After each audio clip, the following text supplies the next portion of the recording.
महाराज जी ने पूछ लिया, अरे बिटिया क्यों रोती है? मीरा कहती है, ये मेरे हैं, ये आपके साथ आए हैं, इन्होंने मुझे वचन दिया था ये एक साधु के साथ आएंगे, ये मेरे हैं, आप इनको मुझे दे दीजिए। कोई अपने ठाकुर कैसे दे सकता है किसी? वो भी पूजा के ठाकुर जी हो तो दिए भी जाएं, लेकिन जिनसे स्नेह प्रेम के लाड़ के ठाकुर जी, वो किसको कैसे मिल जाएंगे? पहले तो छोटी बालिका समझ करके महात्मा हंस गए, लेकिन जब कहने लगी ये तो मेरे हैं, जिद करने लगी, तो महात्मा भी प्रेमी थे, व्याकुल हो गए, अपने ठाकुर जी को हृदय से लगा के तुरंत चले गए वहां से। मीराबाई कहने लगी, संत बुरे नहीं है, माता पिता बुरे नहीं है, आप ही मेरे पास आना नहीं चाहते हो। अरे और कितनी प्रतीक्षा कराओगे? मैं कब से प्रतीक्षा करती हूँ, अब आ तो गए हो एक महात्मा के द्वारा, अब आ क्यों नहीं जाते मेरे पास? माँ डांटती है, पिताजी डांटते हैं, सब घर के लोग समझाते हैं, पर मीरा की एक अलग जिद है। एकांत में बैठी रहती है, ना खाती है, ना पीती है, ना खेलती है, बस चिंतन करती है और रोती रहती है। प्रतिज्ञा ले ली, मैं अन्न नहीं खाऊंगी। अब मैं प्रयास नहीं करूंगी कि आप आओ मेरे पास, मैं प्रयास नहीं करूंगी कि मैं आपको लाऊं, आपको खुद आना पड़ेगा, मेरी प्रतीक्षा बहुत हो चुकी है। वहां महात्मा ठाकुर जी की सेवा शयन करा करके जैसे शयन में गए, ठाकुर जी उनके स्वप्न में आ गए। वो स्वप्न में आकर के बोले, बाबा आपने मेरी खूब सेवा करी, खूब मेरे 56 भोग लगाए, खूब मुंह को लाड़ प्यार कियो, खूब मुंह को डुलायो, इतनो भाव से मेरी सेवा करी बाबा, पर अब आपकी सेवा पूरी है गई। जो बालिका आज कथा में आई, मैंने वाकू वचन दियो है कि मैं आपके माध्यम से आऊंगा, आप उनको जाए के मुंह को दे दो। अब जब ठाकुर जी ही स्वयं आज्ञा कर दें तो फिर जय जय, मेरी सेवा में कोई कमी रह गई? नहीं, कोई कमी नहीं बाबा, मैं तो बहुत प्रसन्न हूं, पर अब कछु दिना आप एकांत में भजन करो, फिर मेरी प्राप्ति हो जाएगी। अब आप तो चले जाओगे, फिर मेरी सेवा कौन करेगा? या हमारे सेवा विस्तार के लिए वह कन्या को मोह दे दो। और अर्धरात्रि का समय, नन्ही सी मीरा अनशन व्रत पर मानो बैठी हो, और महात्मा पहुंच गए। ले मीरा है गिरधर तेरा, ले मीरा है गिरधर तेरा। अपने ठाकुर जी को लेकर के गए। सेवा बड़े भावत करियो, रखियो नने नानेरा, बेटी ले मीरा है गिरधर। मीरा के चित्त में पीड़ा भी हो रही है और वो नाच भी रही है। नाच इसलिए रही है कि आज मानो जैसे वर्षों और युगों का विरह समाप्त होगा, पर पीड़ा इस बात की है कि मैं एक वैष्णव की सेवा ले रही हूं। उन महात्मा के नेत्रों के आंसू मीरा को बहुत सुहागन है बेटी, ये पहले मुझसे रीझ थे, मेरे पास आए, लेकिन अब ये तो से रीझ गए हैं, मैं अपनी तरफ से नहीं दे रहा हूं। ठाकुर जी ने आके मुझे आज्ञा दी है कि वो तोते सेवा कराना चाहे। मीराबाई को ठाकुर जी दे दिए हैं।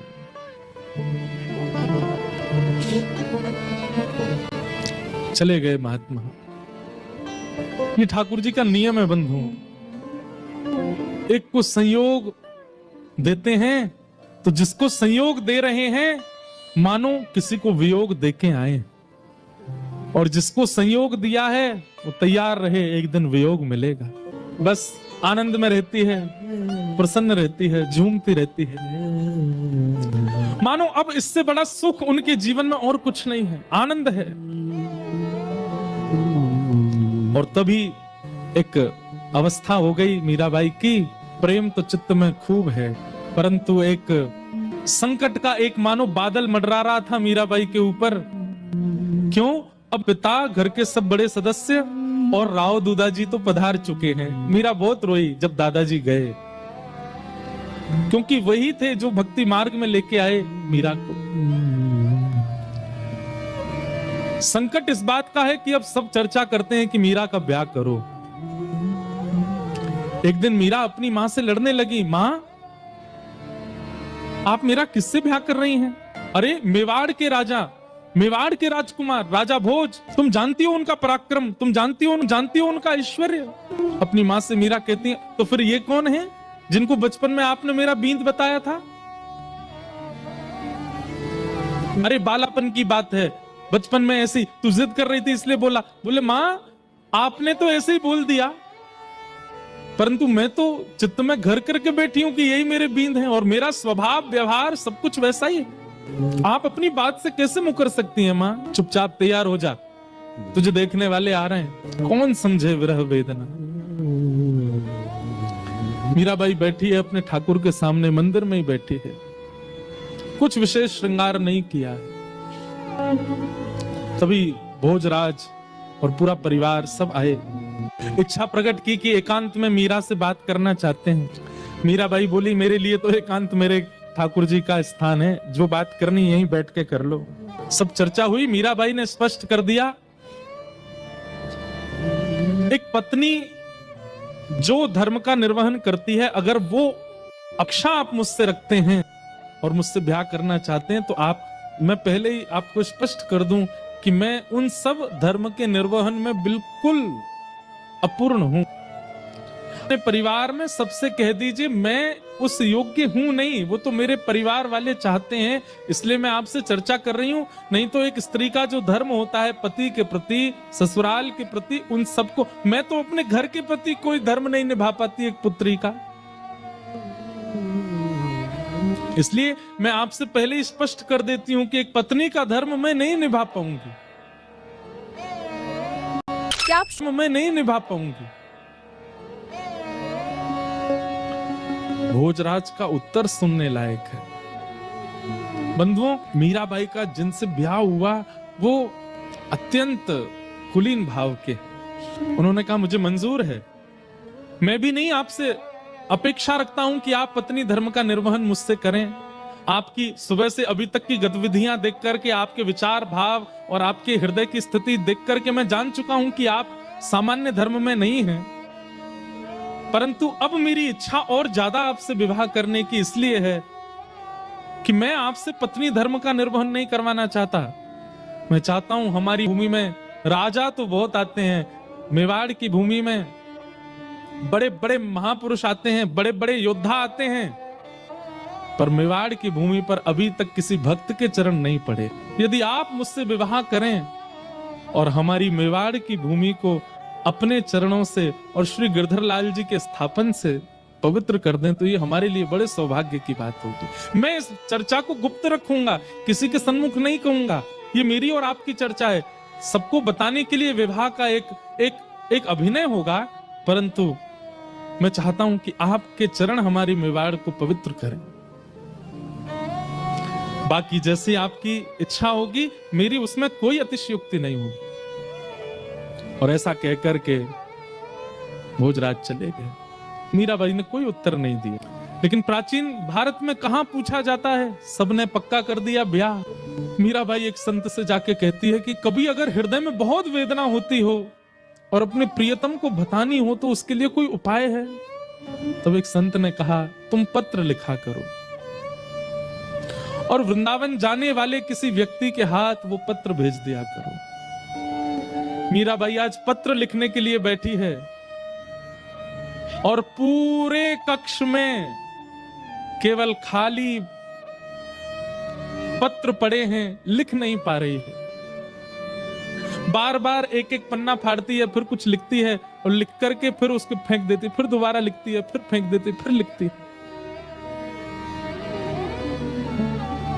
किसी ने आकर के कहा, मीरा ये क्या करती है तू?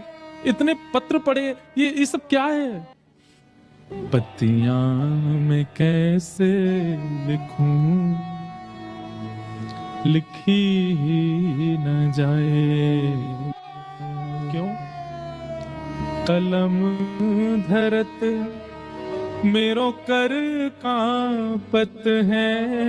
मीराबाई कहती है, मैं लिखने के लिए बैठती हूं, पहले तो शब्द याद नहीं आते, और जैसे तैसे अपनी स्थिति। बंधुओं, एक बात याद रखिएगा, विरह की स्थिति शब्द बयां नहीं कर सकते। वो शब्द नहीं बता सकते कि आपकी स्थिति कैसी है। आप कितना भी प्रयास कीजिए बोलने का, बताने का, नहीं बता पाओगे, क्योंकि विरह प्रेम शब्द की इतनी क्षमता नहीं कि वो आपका विरह प्रेम प्रकट कर सके। लेकिन मीराबाई कहती है, जैसे तैसे मैं लिखने का प्रयास भी करती हूं। कलम धरत मेरो कर कांपत है, और जैसे तैसे लिख भी देती हूं। इतने नेत्रों से अश्रु गिरते हैं कि जो लिखा सब बह जाता है। पतियां में कैसे लिखूं, लिखी ही न जाए। घड़ी आई विवाह की, पूरा मेड़ता सजा है, परंतु होने वाली दुल्हन, उसके मुख पर बिल्कुल प्रसन्नता नहीं। मीराबाई ठाकुर जी के सामने बैठकर के केवल इतनी प्रार्थना करती है, मैं देह और आत्मा को अलग मानती हूं। मैं जानती हूं देह की क्रिया आप स्वीकार नहीं करते।